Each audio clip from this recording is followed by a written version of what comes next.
सूरज पर सूरज उगने के साथ ही गांव की हर चीज अंगड़ाई लेकर अपनी रफ्तार पकड़ लेती है। हरे भरे खेतों में हवा झूमकर कुछ कहती सी लगती है। किसान अपने बैलों को लिए खेत की ओर चल पड़ते हैं। उनके खुरों की टाप धूल उड़ाती चलती है। गांव का सहज जीवन कभी कभी किसी कोमल मन पर अमिट छाप छोड़ जाता है और एक ऐसी प्रतिभा जन्म लेती है जो देश भर पर अपना प्रभाव छोड़ जाती है। डॉक्टर शिवमंगल सिंह सुमन भी उत्तर प्रदेश के एक ऐसे ही छोटे से गांव की अमर देन है। गांव की सौंधी मिट्टी को जीवन के गूढ़ रहस्यों के साथ गूंथकर कविता लिखना सुमन जी के रचनाक्रम का एक अभिन्न हिस्सा है। इस मिट्टी की पुकार उनके अंतर्मन को झंझोड़ती है, उद्वेलित करती है और जन्म देती है कविता को। निर्मल कुम्हार की थापी से कितने रूपों में कुटी पिटी, हर बार बिखेरी गई किंतु मिट्टी फिर भी तो नहीं मिटी। आशा में निश्चल पड़ जाए, छलना में पड़कर छल जाए, सूरज दमके तो तप जाए, रजनी ठुमके तो ढल जाए। और यूं तो बच्चों की गुड़िया सी भोली मिट्टी की हस्ती क्या, आंधी आए तो उड़ जाए, पानी बरसे तो गल जाए। फसलें उगती फसलें कटती लेकिन धरती चिरगुरवर है, 100 बार बने 100 बार मिटे लेकिन मिट्टी अविनश्वर है। मिट्टी गल जाती पर उसका विश्वास अमर हो जाता है। देखोगे 100 बार मरूंगा, देखोगे 100 बार जीऊंगा। निर्मम कुम्हार की थापी से कितने रूपों में कुटी पिटी, हर बार बिखेरी गई किंतु मिट्टी फिर भी तो नहीं मिटी। मिट्टी में सर है, संयम है, होने अनहोनी कह जाए, हंसकर हारा हल पी जाए, छाती पर सब कुछ सह जाए। और ये तो ताशों के महलों से मिट्टी की वैभव बस्ती क्या, भूकंप उठे तो ढह जाए, बूढ़ा आ जाए बह जाए। लेकिन मानव का फूल खिला पाकर जिस दिन वाणी का वर, विधि का विधान लुट गया, स्वर्ग अपवर्ग हो गए न्यौछावर।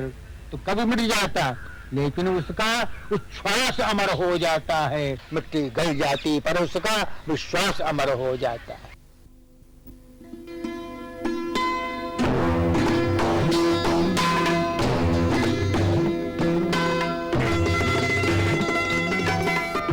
सन 1915 उन्नाव जिले का झगरपुर गांव। यही नाग पंचमी के दिन एक किसान परिवार में एक पुत्र का जन्म हुआ। पिता थे शिव भक्त, सो पुत्र का नाम रखा शिवमंगल सिंह। माटी की महिमा गाने वाले सुमन का बचपन इसी गांव की मिट्टी में आड़ी तिरछी रेखाएं बनाते हुए बीता। सबसे पुरानी स्मृतियों में घर के सामने बना देवी का चौराहे और फाग गाते लोगों के स्वर।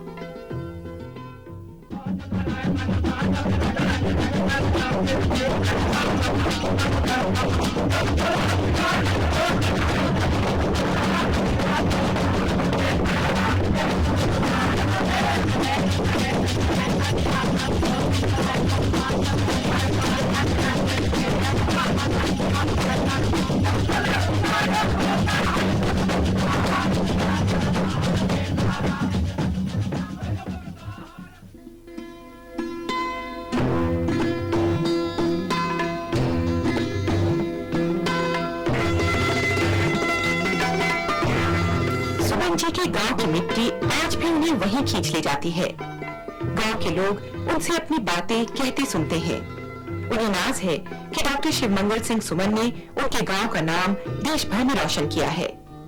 गांव की अमराइयां, बचपन के खेल, झगरपुर की हाट और भगीरथी के तट पर गंगा दशहरे के मेले में उमड़ता हुजूम, कुश्ती का शौक और माँ के बनाए मीठे फूलों का स्वाद सुमन जी से 5 वर्ष की उम्र में ही छूट गया। शिक्षा के लिए उनके पिता उन्हें रीवा ले गए, जहां उनके जीवन का एक नया दौर शुरू हुआ। लेकिन बचपन की स्मृतियां इतनी गहरी हैं कि उनकी झलक आज तक सुमन जी की रचनाओं में मिलती है। अतीत की परतों को हल्का सा कुरेदने पर ही यादों के बांध टूट पड़ते हैं।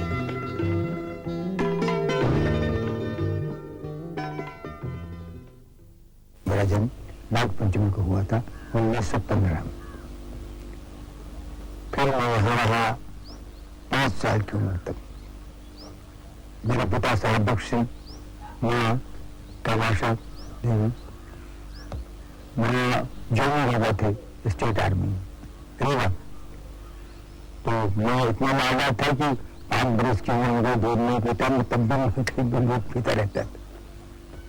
कहते थे, लोग कहते थे तुम्हारा बाप मैं दूध छुड़ा कर तुमको ले गए थे 5 साल की उम्र में, तो ये रीवा चले गया था।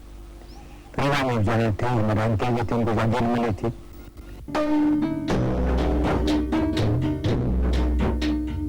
रीवा में पिता सेना के बड़े अधिकारी और जागीरदार थे और चाचा रीवा नरेश के एडीसी। बड़ी बहन का विवाह रीवा नरेश से हो गया था और इस तरह उनका परिवार राजकुल में शामिल हो गया, जहां उनका बचपन राजसी ठाट बाट में बीता। और 7वीं के बाद BA तक मैं ग्वालियर में ही पढ़ा और उसके बाद फिर मैं काशी विश्वविद्यालय चला गया। तो LLB DELET तीनों मैंने काशी विश्वविद्यालय से की, रिसर्च में किया, फिर डॉक्टर हो गया, फिर मैं पढ़ाने में लगा। हमको पैसा मिल जाता था, कंपटीशन तो उसका खास करके हम सोचते थे कि वहाँ प्रोफेसर बन जाएंगे, पर पहले लेक्चर है मैं जहाँ खाने को देता। और तब तक भाई में थे, मैं ट्राई करा ग्वालियर में फर्स्ट एडवर्टाइज में विज्ञापन थे लेक्चर में। तो मैं लिखा था बायोकंटेस्टमेंट और फर्स्ट क्लास फर्स्ट हमारे थे हिंदी यूनिवर्सिटी में, हिंदी में। तो होगा नहीं, तो पढ़ा रहे हैं, अब इसी बात पर जहाँ खड़ा है तो हमें बोला सीनियर मोस्ट हम अगेन बन जाना, अप्लाई करने को तैयार है, हमने अप्लाई कर दिया। इंटरव्यू हो गए तो उस जमाने में PhD तो मेरा फर्स्ट क्लास है, बहुत बड़ी चीज बनी जाती थी, तो मुझे एकदम अपॉइंटमेंट मिल गया। तुम कहा अच्छा तो लिया, अब हुआ तो आई हुई चीज क्यों छोड़ते। तो हम अपना सामान वान लेके वहाँ पहुंचे 1942 में ग्वालियर। पहले गए थे विद्यार्थी के रूप में, फिर उसमें लेक्चरर के रूप में, और मेरे विद्यार्थी वहाँ पर हुए अटल बिहारी वाजपेयी मेरे विद्यार्थी वहाँ से थे। तो उसके बाद तो वहाँ लेक्चरर हो गए थे, पर वहाँ जब हम पढ़ने गए थे तब मेरे जीवन में पहले अचानक ऐसा करता के संसार में जो कुछ हो परंपरा से होते हुए, संस्कार जैसे कहते हुए होते हुए, शुरुआत वहीं से हुई, ग्वालियर से। ग्वालियर से शुरू हुई उनकी काव्य यात्रा काशी में जाकर अपने शिखर पर पहुंची। यहाँ उन्हें मिला एक ऐसा साहित्यिक माहौल जिसमें राहुल सांकृत्यायन, निराला, दिनकर और बालकृष्ण शर्मा नवीन जैसे साहित्यकारों का प्रभाव उन पर पड़ा। वे उस युग में जी रहे थे जो भारत के इतिहास का सबसे महत्वपूर्ण और गौरवशाली समय था। MA की पढ़ाई के लिए उन्होंने काशी हिंदू विश्वविद्यालय में दाखिला लिया। यहाँ उन्हें पंडित रामचंद्र शुक्ल और पंडित केशव प्रसाद मिश्र का मार्गदर्शन मिला। सुमन जी के पहले काव्य संग्रह हिल्लोल का प्रकाशन भी इसी काल में हुआ। इसकी भूमिका पंडित केशव प्रसाद मिश्र ने लिखी थी। इसी माहौल में सुमन जी की कविता का स्वर और प्रखर होता चला गया। काशी निवास ने सुमन जी के जीवन को एक नई दिशा की तरफ मोड़ दिया। यहाँ उनकी आस्थाएं अनेक दिशाओं में प्रेरित हुई। जब राष्ट्रीयता ने उन्हें आवाज दी तो युवा सुमन लगातार प्रगतिशीलता की ओर बढ़ते गए और उन्हें अपने समय की महान विभूतियों का संपर्क मिला। उनकी स्मृतियां इतिहास की अमूल्य धरोहर बन गईं। इस चित्र को देखकर से मेरा बड़ा संबंध है। असल में हुआ यह था कि जब रजत जयंती हुई बसंत पंचमी 1942 और उसमें मालवीय जी रिटायर हुए थे, अवकाश प्राप्त किया था, राधा कृष्णन को अपने स्थान पर कुलपति बनाया था, वाइस चांसलर बनाया था। उस दिन सवेरे 3 बजे फंक्शन शुरू हुआ दीक्षांत समारोह का। गांधी जी आए मिलने मालवीय जी से, कर्सी कॉल। तो मालवीय जी ने मुझसे कहा था कि तुम एक कोरसगान लिखो इस मौके के लिए, रजत जयंती महोत्सव के लिए। जैसे पहल का कभी सीधा शोधनी सिंह मोटर लेके यहाँ से और कहा कि बाबू याद कर रहे हैं, चल। मैं घबराया था, क्यों बताओ। देखा तो गांधी जी यही चित्र ऐसी बात। तो मैं तो हक्का बक्का जो विश्व के महानतम गांधी नामक इतने पास से देखने उत्सव था, काफी था।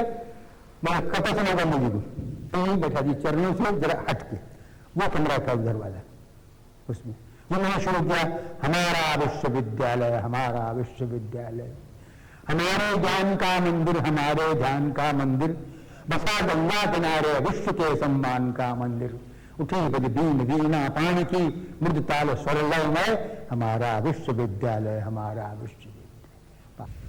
जो तीसरा छंद है शुरू किया, इसे काट दो, ठीक नहीं है,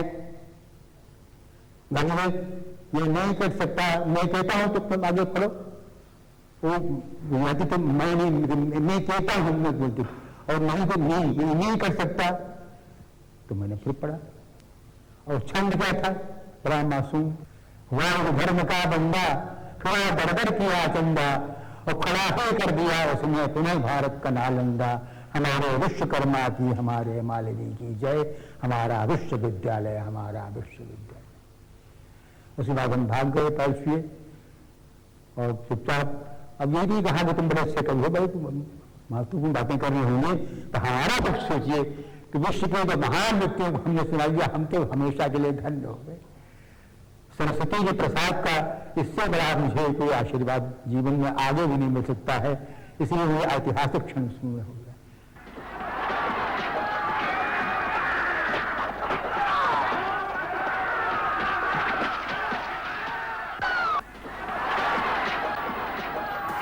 राष्ट्रीय आंदोलन से जुड़कर सुमन का स्वर और प्रखर हुआ और उनकी काव्य चेतना में राष्ट्रीयता का स्वर पैदा हुआ। ये ओजस्वी स्वर अनेक रचनाओं में झलकता है, जहां कवि कविता द्वारा सामाजिक राजनीतिक घटनाओं से जूझता है, किसी भी वरदान की अपेक्षा नहीं करता। वरदान मांगूंगा नहीं, यह हार एक विराम है, जीवन महासंग्राम है, तिल तिल मिटूंगा पर दया की भीख मांगूंगा नहीं, वरदान मांगूंगा नहीं। स्मृति सुखद प्रहरों के लिए, अपने खंडहरों के लिए, यह जान लो मैं विश्व की संपत्ति चाहूंगा नहीं, वरदान मांगूंगा नहीं। क्या हार में, क्या जीत में, क्या हार में, क्या जीत में, किंचित नहीं भाजीत में, संघर्ष पथ पर जो मिले ये भी सही वो भी सही, वरदान मांगूंगा नहीं।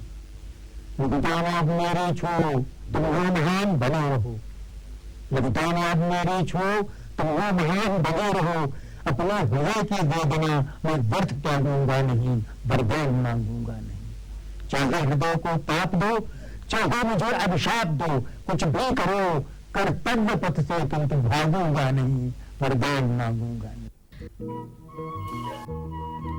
सन 1940 से 1956 तक का समय सुमन जी के लिए बहुत महत्वपूर्ण सिद्ध हुआ। अब तक उनके 2 काव्य संग्रह निकल चुके थे। हिल्लोल का कवि अब जीवन के गान तक की यात्रा तय कर चुका था। इन कविताओं में समाज और उसके अंतर्द्वंद की स्पष्ट छाया है। प्रणय सृजन में गरीबी, शोषण और मानवता के प्रति कवि की चेतना का भाव और उभरा। सुमन जी ने सन 1948 में काशी हिंदू विश्वविद्यालय से D.Litt प्राप्त की। इस दौरान वे ऋग्वेद के उषा गायन, कालिदास की मेघदूत, जयदेव के गीत गोविंद आदि अनेक संस्कृत ग्रंथों से प्रभावित हुए। उनकी कविता शैली में संस्कृत की काव्य परंपरा का स्पष्ट प्रभाव व निर्वाह दिखाई पड़ता है।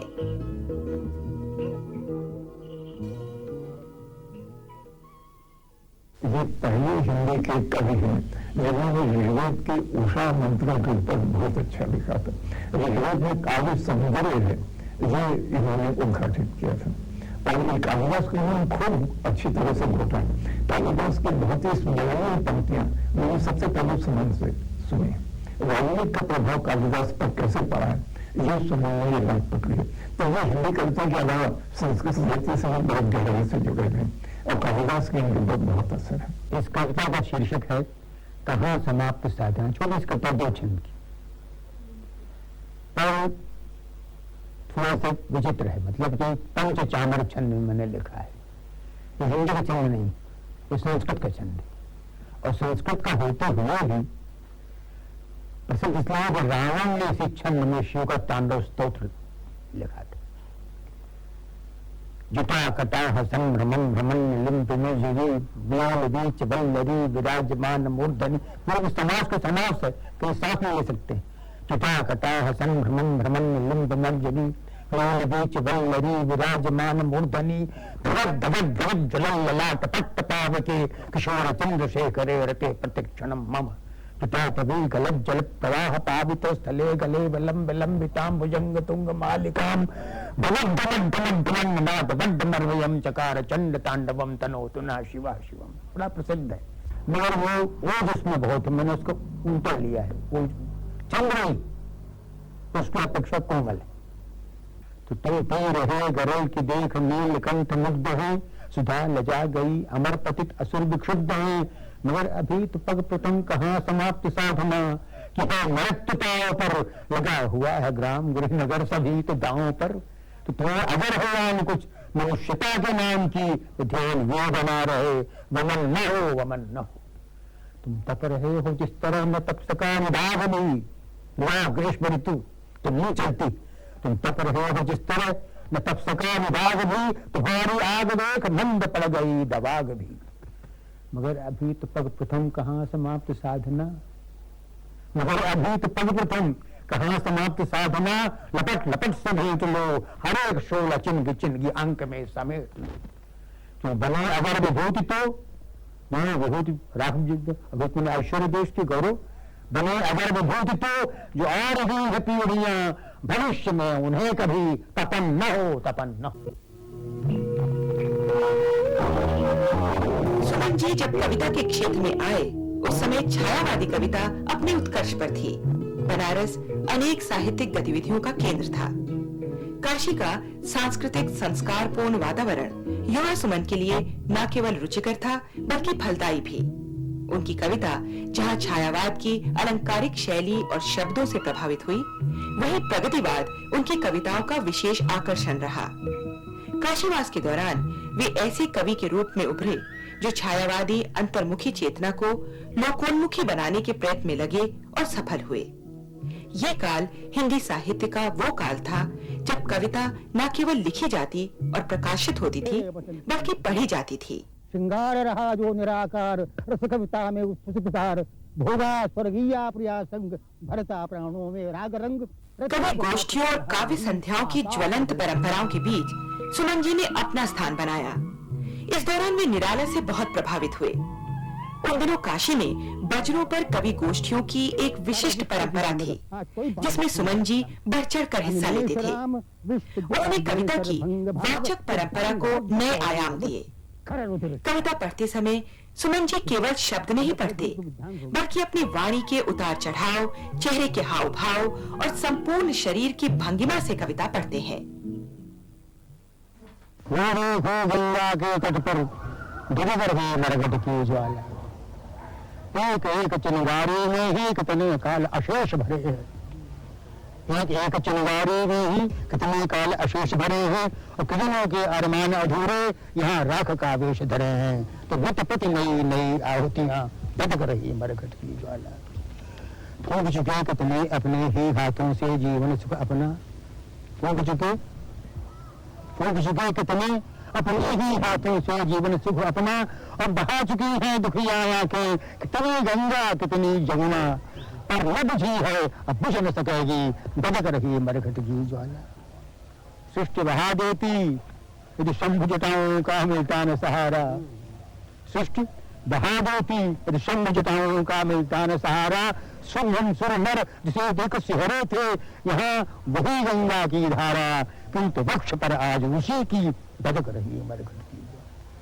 हुआ करते श्रृंगार मिल, हाय हाय मानव करते हैं, हु करती मुआ पक्षी होता है, हु करती मुआ चिता के सूखे काठ चीख भरते हैं, और काम बधिर सी अपनी धुन में दबक रही मरघट की। आज उज्जैन सुमन जी की कर्म भूमि है। 1961 में वे श्री माधव कॉलेज के स्नातकोत्तर विभाग के अध्यक्ष पद पर रहने के बाद विक्रम विश्वविद्यालय के कुलपति रहे। विद्यार्थियों के चहेते अध्यापक और उज्जैन के लाडले सुमन के जीवन में उज्जैन इतना रच बस गया कि उन्होंने वहीं रहने का फैसला कर लिया। मैं क्षिप्रा सा ही तरल सरल बहता हूँ, मैं कालिदास की शेष कथा कहता हूँ, मुझको न मौत भी भय दिखला सकती है, मैं महाकाल की नगरी में रहता हूँ। हिमगिर के उर का दाह दूर करना है, हिमगिर के उर का दाह दूर करना है, मुझको सरसरिता नद निर्झर भरना है, मैं बैठूं कब तक केवल कलम संभाले, मुझको इस युग का नमक अदा करना है। मैं कुमुदवती से राम राम करता हूँ, काली दह के दह को सलाम करता हूँ, जिसकी रज से उपकृत गीता का गायक उस सांदीपन गुरु को प्रणाम करता हूँ। मेरे उर में भी रूप किसी का अटका, मेरे विराग में अनुरागी सब लटका, बढ़ते उर तुम्हारी परंपरा का मैं भी घर से बन, बन से घर बरसों तक भटका। श्री सिंह सुमन हिंदी कविता के इतिहास में उस दौर के कवि हैं जिसे हम जमाने का कवि कहते हैं। बालकृष्ण शर्मा नवीन, दिनकर दो प्रमुख प्रसिद्ध और बड़े कवि हैं। सुमन उस परंपरा की आखिरी कड़ी है। सुमन ने प्रकृति पर कम कविताएं लिखी हैं, लेकिन मेरा ख्याल है कि नारी के प्रति आकर्षण और उसके रूप के प्रति और उससे रागात्मक लगाव, ऐसी काफी कविताएं सुमन जी ने लिखी हैं। दिनचर्या जहाँ गोरे हाथों मथनी मत्ती कंधे करते, होती संध्या ठकते दिगंत जिनके चरणों की धूल चूम, ग्वालनियां कट सिर पर घट धर चल पड़ती हंस हंस झूम झूम, चुनरी लाल नीला लहंगा बिखरा कुंतल सहमेव रोज, किस चपल कन्हैया को उनकी कजरारी आंखें रही खोज, गुरुपथ वृंदावन बनता जब कानों तक तनते नयन बाण, बिरला ही होगा भाग्यहीन मन विद्धन जिसके मुक्त प्राण। मैं बैठा देखा करता था पनघट पर उनकी लगी भीड़, मन का पंछी खोजा करता था वहीं कहीं अपना सुनीर, वो उन सबसे ही अल्लड़ थी, नटखट पंछे से भरे काम, अंचल सरकाना मुस्काना गिरता घट लेना थाम थाम। मिल गई मुझे मेरे सुषमा सावन की नव हरियाली सी, क्या कहूँ कि दुनिया नटखट थी या कहूँ कि भोली भाली थी यौवन की चढ़ती के दिन, आशा उमंग से हृदय भरा, मैं तो सावन का अंधा था सब मुझे सूझता हरा हरा। पर उन सब बातों को बीते हो चुके आज हैं 3 वर्ष, मैं आज लौट कर आया हूँ और मैं नूतन उत्साह हर्ष, धोती तौलिया ले अपनी कुइया पर आकर हुआ खड़ा, देखा कोई अहरिन आती हाथों में छूछा लिए घड़ा, मैं गहरे की गर्दन में फंदा डाल रहा था झुका झुका, पटचाप पड़ गई धीमी सी, मेरा मन भी कुछ रहा रुका, अच्छे तो मलिको रहो, हमारे यहाँ गांव की भाषा, मालिक अच्छी तरह रहे, अच्छे तो मलिको रहो कहा उसने, मैंने फिर कर देखा वो कौन, आह गुनिया ही थी मेरी स्मृति की धुंधली रेखा। सुमन जी का जीवन एक सपाट मैदान की तरह कभी नहीं रहा। उनमें जीवन के प्रति इतनी ललक रही है कि उनके व्यक्तित्व का अनेक रूपों में विकास हुआ। उन्होंने शैक्षिक जगत में उल्लेखनीय योगदान दिया, किंतु उनका कवि हृदय नहीं बदला। वे हमेशा व्यस्त रहने वाले एक भावुक हृदय और मिलनसार व्यक्ति हैं। गहन अध्ययन एवं भारतीयता की समझ रखने वाले सुमन जी को स्वयं नेहरू जी ने 1956 में नेपाल के भारतीय दूतावास के सांस्कृतिक एवं सूचना सचिव के पद पर नियुक्त किया। नेपाल की सुंदरता से कवि का हृदय प्रभावित हुए बिना न रह सका और यहीं विंध्य हिमालय कविता संग्रह की रचना हुई। साहित्यिक एवं अनेक क्षेत्रों में सुमन जी के अभूतपूर्व योगदान के लिए उन्हें अनेक राष्ट्रीय पुरस्कारों से नवाजा गया।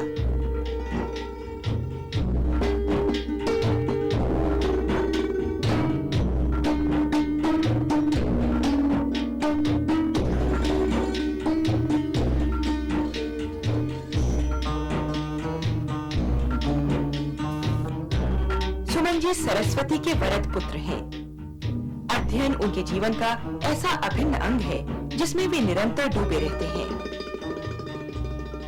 उनके अनेक काव्य संग्रह अब तक प्रकाशित हो चुके हैं। इनमें से प्रमुख हैं हिल्लोल, जीवन के गान, मिट्टी की बारात, पर आंखें नहीं भरी, प्रलय सृजन, विंध्य हिमालय, कटे अंगूठों की बंधनवार और वाणी की व्यथा। अध्ययन और जीवन के अनुभवों से वे काव्य सृजन की प्रेरणा पाते हैं।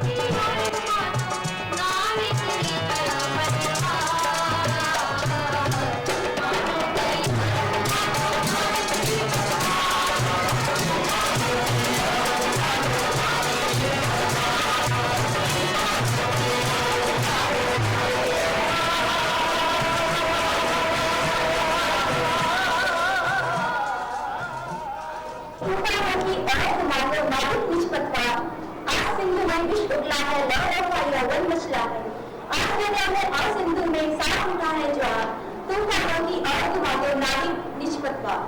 लाला के स्वर भी कुछ बोलो, इस अंदर में साहस तोड़ो, कभी कभी मिलता जीवन में तूफानों का प्यार। इसलिए सतना से पढ़ी जाए, पढ़ने में लय चाहिए, गति गति चाहिए, है ना? ऐसे नाविक निष्पत्ता, लहरों के स्वर में कुछ बोलो, लहरों के स्वर में कुछ कुछ बोलो, कुछ अंधर में साहस तोड़ो। अरे कभी कभी मिलता जीवन में तूफानों का प्यार, तूफानों की ओर घुमा दो नाम। तो कभी कभी मालूम पड़ेगी तुमको जी रही लाएंगे, वो सोच तुम प्यार मिलता जीवन में, कभी कभी मिलता है। जब मेरा प्यार तुम शाम कर दो तूफान ऊपर समुद्र में हमने जीवन करते थे, लेट जाएंगे असली जवानी मिली देती है खतरा बोल। सुमन जी अध्यापक को भावी नागरिकों के नेता और निर्माता मानते हैं। वे अपनी कविता में समाज के हर रंग, हर धड़कन को कैद करना चाहते हैं। उम्र की इस दहलीज पर भी वे थके नहीं हैं।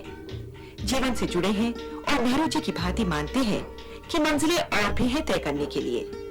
युवावस्था में वे सबसे अधिक नेहरू जी से प्रभावित हुए, जिन्होंने उन्हें जीवन को एक कविता बना देने की प्रेरणा दी।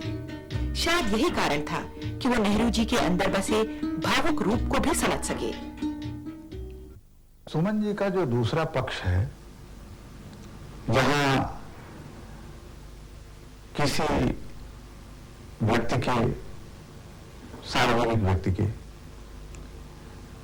निजी अनुभव की, नितांत एकांत अनुभव की अपने भी कविता में उस विषय को जहां लिया है, वहां सुमन जी का एक दूसरा ही रूप प्रकट होता है, जिसका एक अच्छा उदाहरण है मिट्टी की बारात शीर्षक कविता। जवाहरलाल नेहरू के सार्वजनिक पक्ष को लेकर सुमन जी ने काफी कविताएं लिखी हैं, लेकिन एक पक्ष जवाहरलाल नेहरू का ऐसा है जिसके ओर बहुत कम लोगों का ध्यान गया। जवाहरलाल नेहरू ने अपनी पत्नी कमला जी की मृत्यु के बाद उनकी अस्थियां थोड़ी सी बचा कर रखी थी, और इसलिए कि स्वयं पंडित जी अपने देहावसान के बाद जो अस्थियां उनकी बचेगी, उनके साथ दोनों का प्रवाह संगम पर एक साथ हो।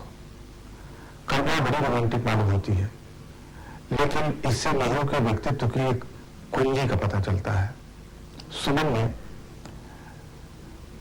इस पर एक कल्पना की है कि कैसे दोनों, कमला की और नेहरू जवाहरलाल की अस्थियां संगम में एक साथ बहती हैं, तो आपस में क्या बातचीत करती है।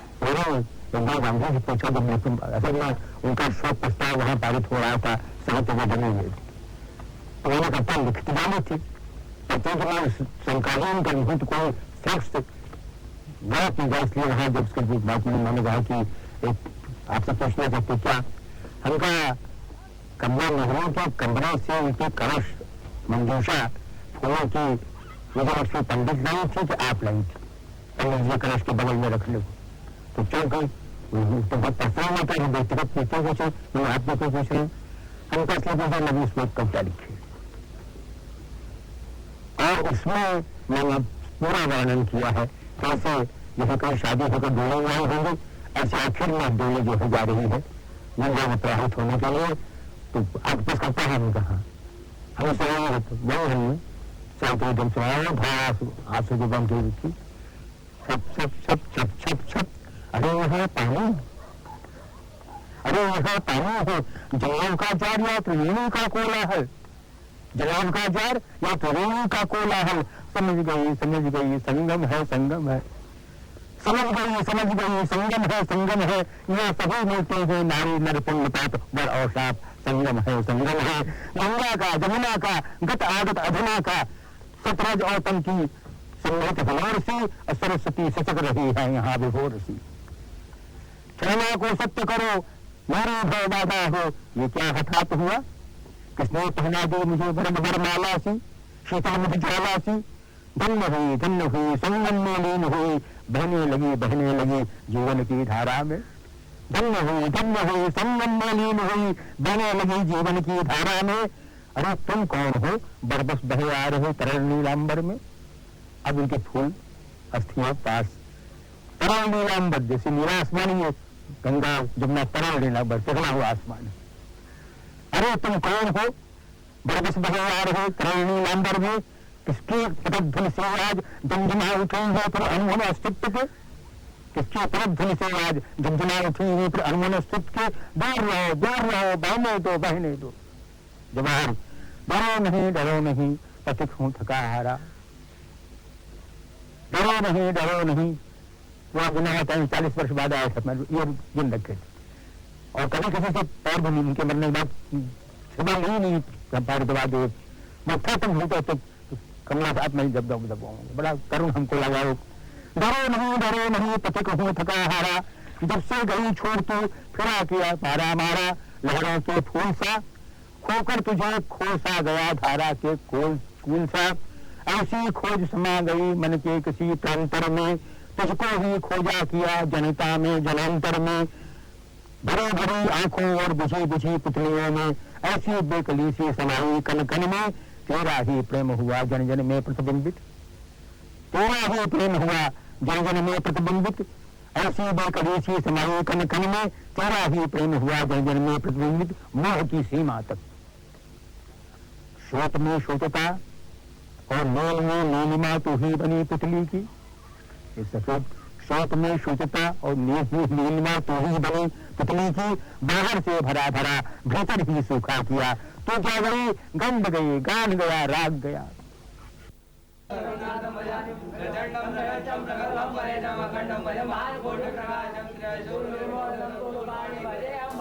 महाकालेश्वर की नगरी उज्जैन में रहने वाले सरस्वती पुत्र सुमन बहुमुखी प्रतिभा और क्षमताओं की धनी है।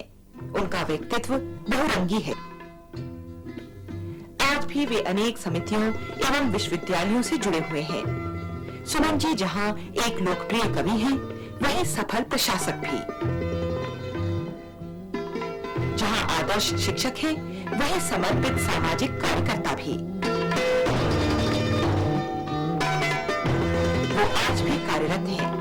आज वो कालिदास अकादमी के अध्यक्ष के रूप में सक्रिय भूमिका निभाते हैं। एक बात होती तो हम उसको आपको बताते, ऐसा नहीं है। ये उनका संबंध, उनका हमारा ये ताल्लुक आज से नहीं, मुद्दत से है। इनमें क्या सिफत है, बस ये कहना है, शायर लोग है ना, कवि है ना, यहाँ उनके जबान में कोई रोक नहीं सकता। सुमन जी का कार्य प्राणों की ऊर्जा और वाणी के उद्घोष से मुखरित है। उन्होंने हिंदी कविता को नई स्फूर्ति और नई प्राण शक्ति प्रदान की। सुमन जी नियम के इतने पक्के हैं कि उनका सुबह का टहलना लोग उदाहरण के रूप में देते हैं। उनका व्यवहार सहज और व्यक्तित्व आकर्षक है। अपने परिवार और पत्नी को वे विशेष स्थान व सम्मान देते हैं। अपने सौम्य व विनम्र स्वभाव के कारण उज्जैन शहर में वे इतने लोकप्रिय हैं कि उनका जन्मदिन शहर के तमाम लोग एक उत्सव की तरह मनाते हैं। सही मायने में डॉक्टर शिवमंगल सिंह सुमन केवल एक कवि ही नहीं, एक संपूर्ण व्यक्तित्व है।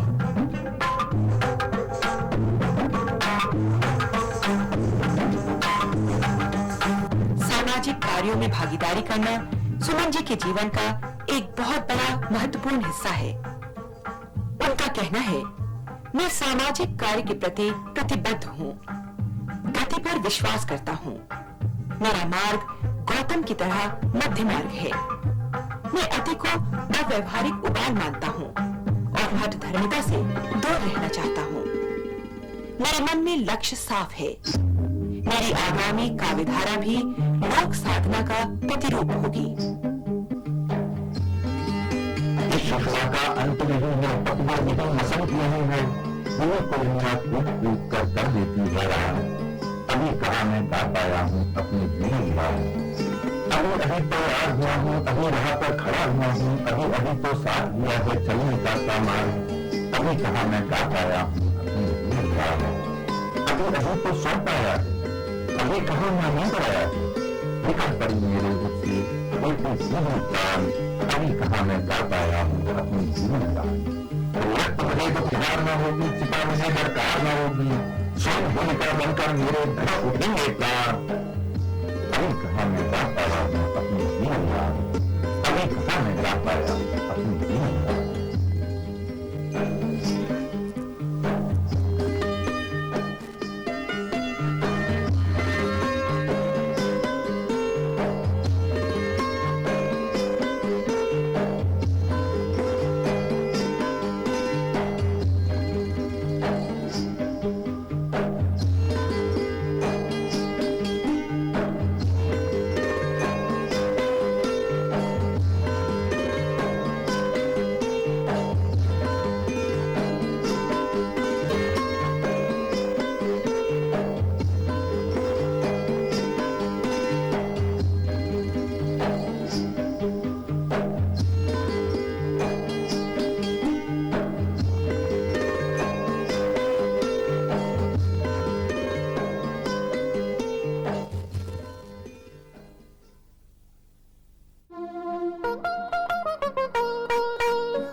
उस जनपद का कवि हूं जो भूखा धोखा है, नंगा है, अनजान है, कहीं नहीं जानता, कैसी होती है क्या है वो नहीं मानता। कविता कुछ भी दे सकती है, कब सूखा है उसके जीवन का सोता, इतिहास ही बता सकता है। वो उदासीन बिल्कुल अपने से, अपने समाज से है, दुनिया को सपने से अलग नहीं मानता। यही है कवि त्रिलोचन का अपना जनपद, उत्तर प्रदेश का जिला सुल्तानपुर, जिसकी धरती ने त्रिलोचन को कवि बनाया। सुल्तानपुर जिले का एक गांव कटबेरा चिरानी पट्टी, इसी गांव में 20 अगस्त सन 1917 को एक बालक का जन्म हुआ, जिसका नाम रखा गया वासुदेव सिंह। पीपल के पेड़ के आधार पर बाबा ने यह नाम रखा। बालक वासुदेव सिंह का बचपन इसी गांव की गलियों में खेलते हुए बीता। तब उस बालक को कहां पता था कि बड़ा होकर वो कवि त्रिलोचन कहलाएगा, लेकिन अपने गांव का वो पहला बालक था जिसने विद्यालय की देहरी पर कदम रखा। बालक में पढ़ने की ललक थी, ज्ञान की पिपासा थी, इसीलिए वो सारी बाधाओं को पार करता चला गया। और त्रिलोचन ने दोस्तपुर के मिडिल स्कूल से मिडिल की परीक्षा उत्तीर्ण कर ली। बाल्यकाल की स्मृतियों सहित थोड़ा मैं कह रहा हूँ। मैंने देखा कि किताबें खरीद नहीं सकता, तो किताबों की प्रतिलिपि तैयार की और किताबों के साइज का ही कागज में करके और उसको उसके सिलाई स्वयं के बाद में बांध लिया जी। तो मैं अपनी लिखी हुई किताबें पढ़ता था। मास्टर ने एक बार मांगा कि किताब लाओ, तो मैंने हाथ से किताब दे दिया और पेज जहाँ था मूल किताब में वो पेज का नंबर था। मैं जब पहला दिन गया था तो मुझसे पूछा गया कि कौन पाठ पढ़ के आए हो जी। मैंने कहा कि मैंने पूरी किताब लिख डाली है जी जी। अब किताब में पूरी किताब में कहीं से पूछिए मैं बताऊंगा जी। शुरू होना था जी उसी दिन जी। तो उन्होंने कहा कितने पाठ है, मैंने संख्या बता दी जी। फिर पूछा और उन पाठों के नाम क्या है, संख्या तो बता दी तुमने जी जी। तो मैंने नाम बताई जी। इस तरह से क्योंकि लिखने में तो एकदम हो गया। याद कोई करना चाहे तो लिखने पर आए, लिखने का अभ्यास करो याद होगा। और रटने की अपेक्षा लिखिए, और उस लिखे को रख सकते हो तो रखिए जी। रटने की जरूरत नहीं है, क्योंकि रटने से जी ध्यान से उधर से हटेगा जी। और मेहनत तो पड़ती है, बार बार वो बात कहने पर वो ध्यान से निकल जाएगी, इसलिए रटना नहीं चाहिए और याद रहे। मेडल की परीक्षा उत्तीर्ण करने के बाद त्रिलोचन आगरा चले गए। सन 1936-37 के आसपास वहीं रहते हुए उन्होंने लाहौर की शास्त्रीय परीक्षा उत्तीर्ण की, लेकिन वहां कब तक रहते और क्या करते, कोई आर्थिक अवलंब था नहीं। तब उन्होंने रुख किया तीर्थराज प्रयाग की ओर। इलाहाबाद पहुंचकर वो कवि राम नरेश त्रिपाठी के हिंदी मंदिर से संबद्ध हो गए। हिंदी मंदिर में चंदा लगा के पहला प्रेस की मशीन थी, खरीदा था और उससे किताबें छापी। बिना पाठक कम थे तो हिंदी के प्रकाशक को लाभकर स्थिति संपन्न लोगों से ही संपर्क रखना था। कभी कभी संपर्क क्यों करो, लोग कहते थे कि इतनी किताबें आप भेज दीजिए, हम सबका दान दे देंगे बांटने के लिए। छोटे छोटे राज्य थे बुंदेलखंड में, घूमते रहते थे ये लोग, अहिंसा आजादी के समर्थक थे। उनका पथिक काव्य जो है आज भी मैं उत्तम काव्य मानता हूँ, लेकिन नई पीढ़ी के लोग तो भूल गए हो रहे। तो रामनाथ त्रिपाठी के यहाँ काम करने लगे, मैंने वेतन की बात नहीं की उनके यहाँ। उसके पहले एक जगह वेतन की बात हुई थी तो ये लोग, क्योंकि मैं प्रेस का अनुभव हो चुका था गुजरात से, छाप नाम के साप्ताहिक में जवाहर भाई के साथ मैंने काम किया था। तो प्रेस, प्रूफ रीडिंग, लेखन, ये सब वहां से सीखा। लेकिन त्रिलोचन के जीवन में महत्वपूर्ण मोड़ तब आया जब वो बनारस पहुंचे। 1939-40 का जमाना था, जबकि अभावों से लड़ते जूझते त्रिलोचन को काशी नगरी में जीवन का आधार मिला। वो वहां कहानी और हंस जैसी पत्रिकाओं के संपादन से जुड़ गए। फिर भारत के इतिहास में एक अविस्मरणीय घड़ी आई।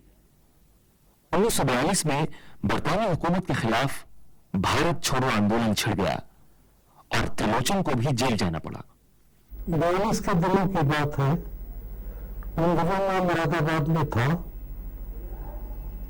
मुरादाबाद में जगदीश एम.ए. एक पत्र निकालते थे प्रदीप नाम का। जगदीश एम.ए. बाद में कलकत्ता रहे बहुत काफी समय तक। पहले उनका ऑफिस अलीपुर में था, तो अलीपुर में वो रहे। मैं 42 के समय की भी बात कर रहा हूँ। वो तो असल में गुप्तचर विभाग जो है मेरे दिशा में डाक में रहा हूँ, और कोई न कोई मेरा पीछा तो करता था। 42 के दिनों में जब वो कांग्रेस में मैं एक पाई में एक भाई यह नारा दिया, गांधी जी का दिया हुआ नारा था। जेल से छूटने के बाद वो बनारस से प्रकाशित होने वाले लोकप्रिय समाचार पत्र आज भी सह संपादक हो गए। लेकिन कुछ ऐसा हुआ कि उन्हें वहां से इस्तीफा देना पड़ा और वो काशी छोड़कर मुरादाबाद चले गए, जहां से उन्होंने प्रदीप का संपादन किया। मगर वहां वो रह न सके और बनारस लौट गए, जहां उन दिनों मुक्तिबोध भी कार्यरत थे। उन्हीं दिनों अर्थात 1945 के आरंभ में धरती के कवि त्रिलोचन का पहला कविता संग्रह धरती शीर्षक से प्रकाशित हुआ और मुक्तिबोध ने हंस में उसकी समीक्षा लिखी। निराली शान शोभा, लाल पीले और नीले, वर्ण वर्ण प्रसून सुंदर, धूप सुंदर, धूप में जब रूप सुंदर। वहां सकड़ के हार पहने, इंद्र धनुषी छवि बनाई, शस्य तृण सर्वत्र सुंदर, धूप सुंदर, धूप में जब रूप सुंदर। बनारस में रहते हुए ही उन्होंने यूपी कॉलेज से 1946 में हाई स्कूल की तथा 1948 में इंटरमीडिएट की परीक्षाएं उत्तीर्ण की। वहीं अर्थात उदय प्रताप कॉलेज में ही त्रिलोचन की मुलाकात नामवर सिंह, शिव प्रसाद सिंह तथा काशीनाथ सिंह से हुई। मूलतः त्रिलोचन प्रेम के कवि हैं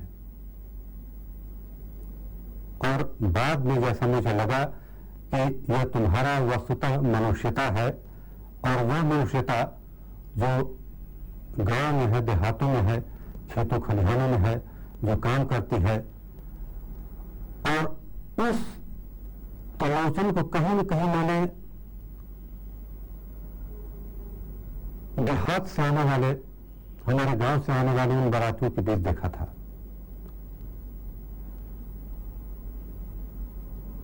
तो धरती की कविता और धरती की भाषा से यही नहीं कि मैंने बहुत कुछ सीखा, बल्कि धूमल की कविताओं में आरंभ में जो नई कविता का एक संस्पर्श हुआ करता था, वह अगर धीरे धीरे धूमल की कविता से गायब हुआ तो उसका श्रेय धरती की कविताओं को है।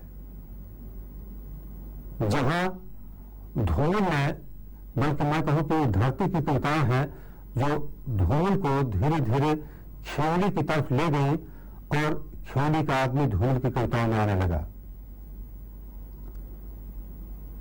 मैं और एक चीज कहना चाहता हूं, बनारस की सड़कें और गलियां जिस आदमी के कदमों से सबसे ज्यादा परिचित हैं लेखकों कवियों में, वह त्रिलोचन है। आपको मैंने कहा धरती की 6 प्रतियां मुरादाबाद से आई थी हजारे से, और प्रथम छात्रावास में था तो 1 नंबर वाले कमरे में, तो मेरा ख्याल है मार्च का महीना रहा होगा, आप लेकर के धरती की कापियां आई थी और उसे प्रूफ की गलतियां रह गई थी, तो आपने उनको बल्कि वहीं बैठे बैठे ठीक किया था। वो कापी अभी मेरे पास है, था कुछ पंक्तियां रह गई थी, रह गई थी। खासतौर से वो कविता 2 टुकड़ों में छपी थी, धूप सुंदर धूप में जगरूप सुंदर साहे सुंदर, पेज नंबर 51 में और 56 में। वाह क्या याददाश्त है आपकी, वाह। वो कापी मेरे पास अब भी है, हाँ अभी रखा है उसको बचा करके। सन 1950 में त्रिलोचन ने काशी हिंदू विश्वविद्यालय से बीए की परीक्षा पास की। एमए वो अंग्रेजी से करना चाहते थे। सन 1951 में प्रथम वर्ष की परीक्षा में वो उत्तीर्ण भी हो गए, किंतु उत्तरार्ध की परीक्षा न दे सके। बनारस शहर में त्रिलोचन शास्त्री ने अपनी सारी पढ़ाई ट्यूशन करते, अपने हाथों खाना बनाते और अपने बड़े बेटे जयप्रकाश सिंह को यूपी कॉलेज में पढ़ाते हुए की। अपनी शिक्षा के दौरान त्रिलोचन बनारस के दैनिक पत्र आज तथा ज्ञान मंडल प्रकाशन संस्थान से जुड़े रहे। उन दिनों आज अखबार का कार्यालय कबीर चौरा मोहल्ले में हुआ करता था। उन्होंने वृहद हिंदी कोश और कहानियों की मासिक पत्रिका चित्ररेखा का संपादन भी किया। उन्हीं दिनों डॉक्टर रामविलास शर्मा काशी जाकर गर्मियों में उनके साथ रहे और भारतेंदु हरिश्चंद्र पर काम किया। मेरे प्रारंभिक गुरु जो थे देवदत्त थे, तो देवदत्त जी ने मुझे व्याकरण पढ़ाया संस्कृत का, और स्कूल में क्योंकि मैं जो जबान पढ़ रहा था वो उर्दू थी, लेकिन हिंदी में मेरा नाम इस कारण था कि देवदत्त जी संस्कृत के व्याकरण तो सिखाते ही थे, उसके बाद प्राकृत में क्या रूप होता है वो भी समझाते थे। ये संस्कृत के गुरु नहीं करते, तो मुझे संस्कृत के साथ प्राकृत और उसका व्याकरण मालूम हुआ। इसके अलावा पाली जो है, पाली का व्याकरण बड़े से बड़ा जो है पुराना, उसमें लिखा है शेषम संस्कृत में, शेष जो है संस्कृत के व्याकरण के अनुसार चलेगा, तो पाली मैंने पढ़ी। इसीलिए सारनाथ में रहते थे उन दोनों धर्मानंद कौशल भी, उनसे मैंने बौद्ध दर्शन पढ़ाने का अनुरोध किया, तो उन्होंने मुझे पढ़ाया। और ये मेरा सौभाग्य है कि इतने महामनीषी का शिष्य अपने को पहले की स्थिति पाई मैंने। तो आज भी मैं नई भाषाओं की स्थिति पाता हूँ तो सीखने को तैयार हो जाता हूँ। ये नहीं समझता कि अब पढ़ने के दिन नहीं है। पढ़ने के दिन तो आखिरी सांस तक चलना चाहिए। 1953-54 से लेकर सन 1973-74 तक त्रिलोचन का जीवन स्थिर सा रहा। कुछ दिनों तक जौनपुर के गणेश राय इंटर कॉलेज में वो अंग्रेजी के प्रवक्ता रहे। फिर इलाहाबाद चले गए और हिंदी साहित्य सम्मेलन के अंग्रेजी हिंदी शब्दकोश के संपादन में लग गए। ये दिनों प्रयाग में महाकुंभ के अवसर पर भीषण दुर्घटना घटी, जिससे द्रवित होकर त्रिलोचन ने 27 सोनेट लिखे। फिर तो सोनेट और त्रिलोचन हिंदी में पर्याय से बन गए।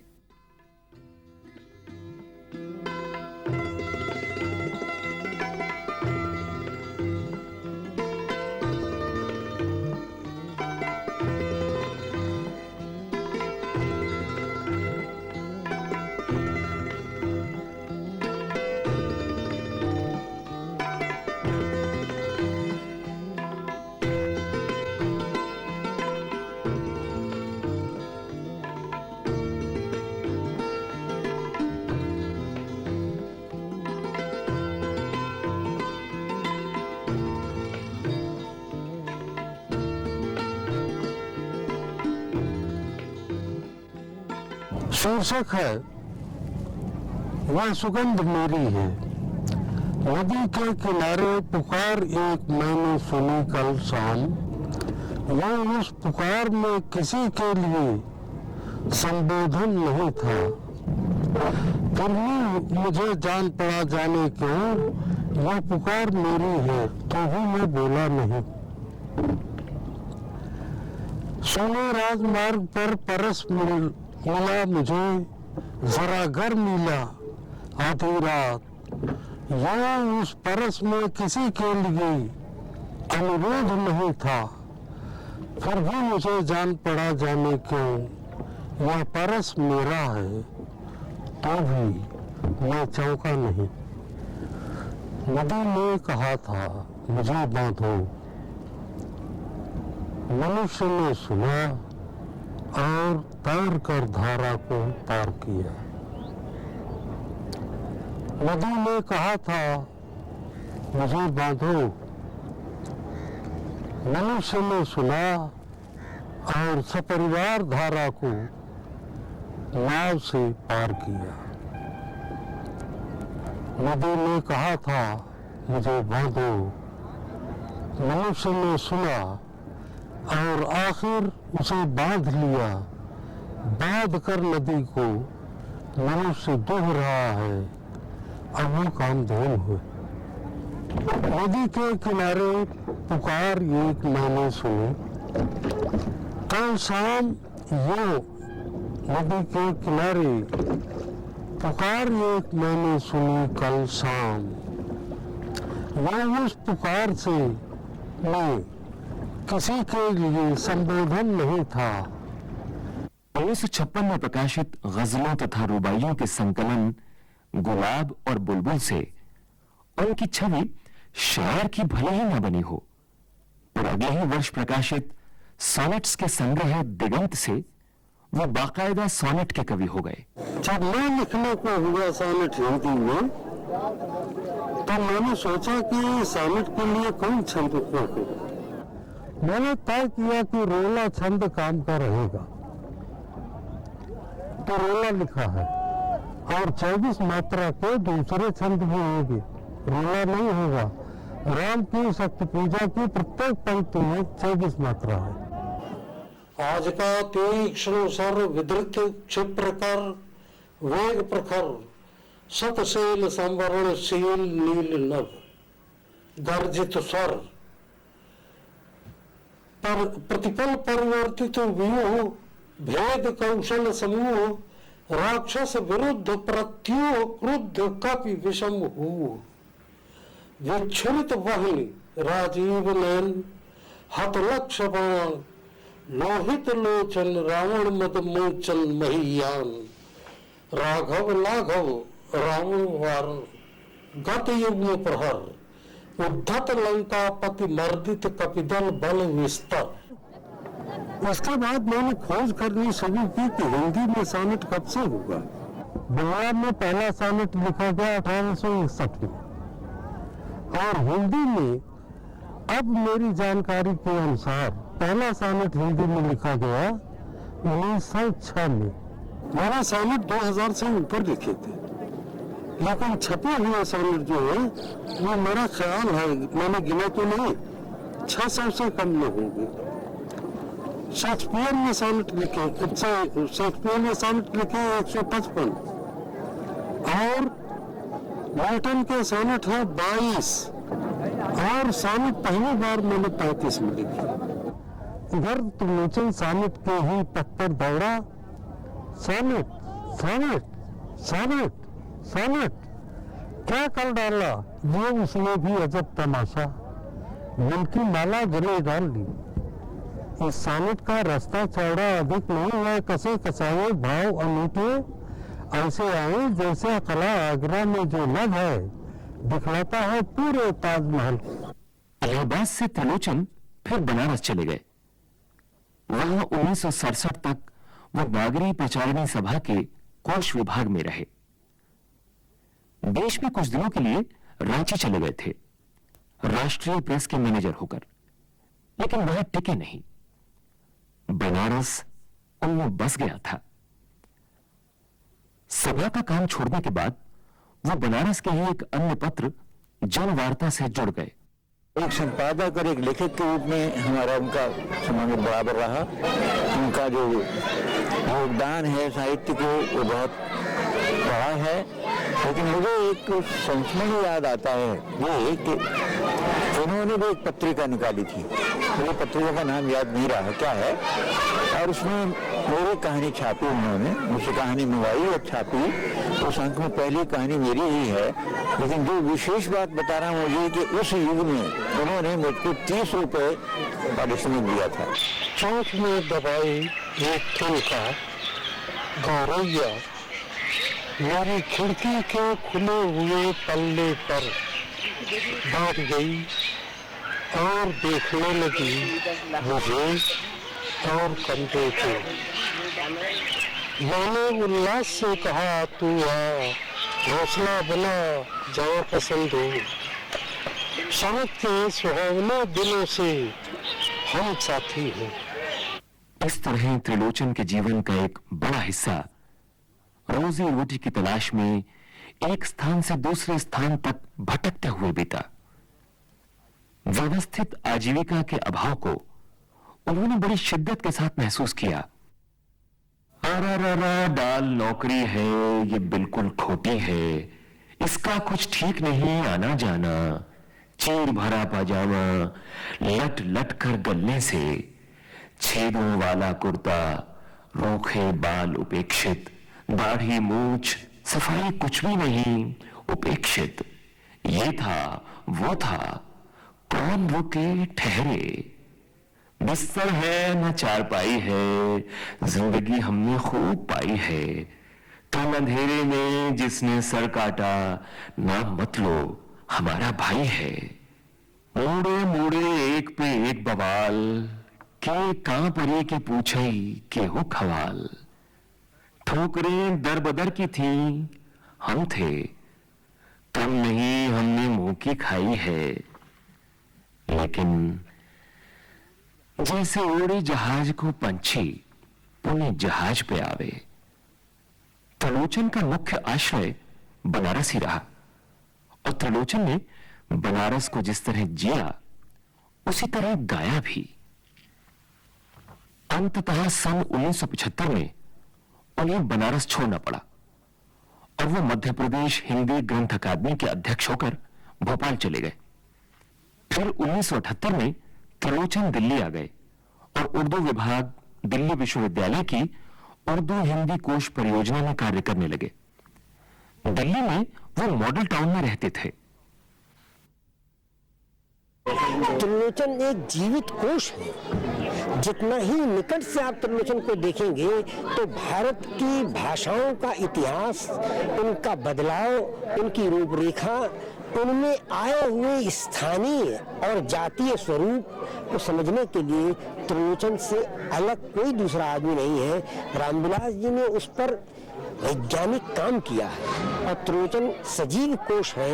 बात करते करते वे आपको बता देंगे कि अवध में इसे ये कहा जाता है और बनारस में ये कहा जाता है। इस दृष्टि से जब भी त्रिलोचन से मैं मिला हूँ या मेरे जैसे व्यक्ति मिले हैं, उन्होंने उनसे अपनी कविता की जमीन खोजी है। दिल्ली में रहते हुए ही सन 1983 में उन्हें दिल का दौरा पड़ा, लेकिन विजय हृदय की नहीं त्रिलोचन की हुई। उसी वर्ष ताप के ताए हुए दिन संग्रह पर उन्हें साहित्य अकादमी पुरस्कार मिला। ताप के ताए हुए दिन ये क्षण के लघु मान से मान तपा किए, चांद के अक्षर पल्लव पल्लव के उर में चुपचाप छपा किए, कोमलता के इस कोमल प्राण यहाँ उपताप में नित्य तपा किए।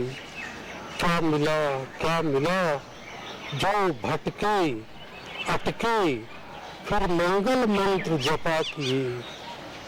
1984 में त्रिलोचन सागर चले गए और 1990 तक सागर विश्वविद्यालय में मुक्तिबोध सृजन पीठ के अध्यक्ष रहे।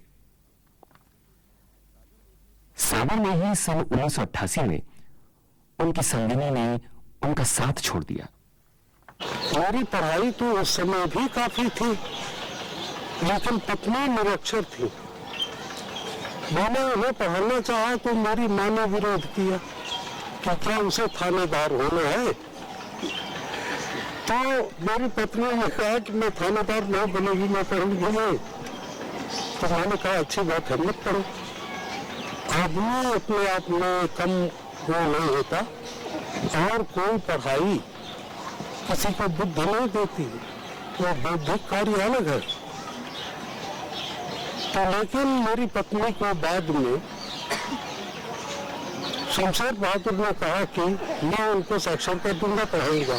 शमशेर जी व्यवहार में बड़े कुशल थे, तो उन्होंने वो अक्षर ध्यान कराया, स्लेट खरीदा उनके लिए और अलिफ की किताब खरीदी पहले दर्जे की बिजनेस की, उनको दिया। 1989 में त्रिलोचन को मध्य प्रदेश का मैथिली शरण गुप्त सम्मान प्राप्त हुआ।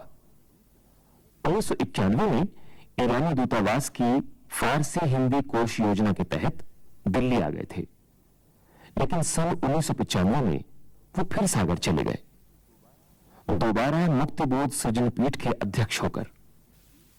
पीछे मुड़कर देख रहा हूं पथ सोना है, जिस पर चलता रहा और चलता जाऊंगा, आगे भी मुझको उस सीमा को छूना है जहां असीम मुस्कुराता है। सांसों के द्रुतगामी रथ पर नहीं रुका हूं, चिर यात्री मैं ठोकर खाकर नहीं झुका हूं।